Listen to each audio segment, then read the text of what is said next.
કેમ છો ખંભાળિયા?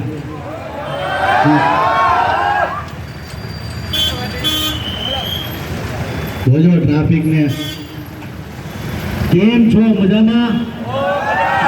ભાઈ આજે ખાસ ખંભાળિયામાં આવ્યો છું અને તમારા બધાનો પ્રેમ, તમારા બધાનો સપોર્ટ અને તમારા બધાની લાગણીને માન આપીને ખંભાળિયાની અંદર ખજૂરભાઈનું શુદ્ધ સિંચેલ, ધાણીનું શુદ્ધ સિંચેલ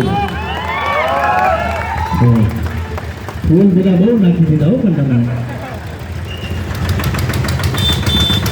પણ તમારા બધાનો પ્રેમ આજે આ તડકો છે, તડકો ચાલુ થઈ ગયો નહીં, પણ તડકાની અંદર તમે બધા મને મળવા આવ્યો છો. તમારા બધાનો પ્રેમ જીવનમાં પહેલી વખત ખંભાળિયાની અંદર આવ્યો છો ને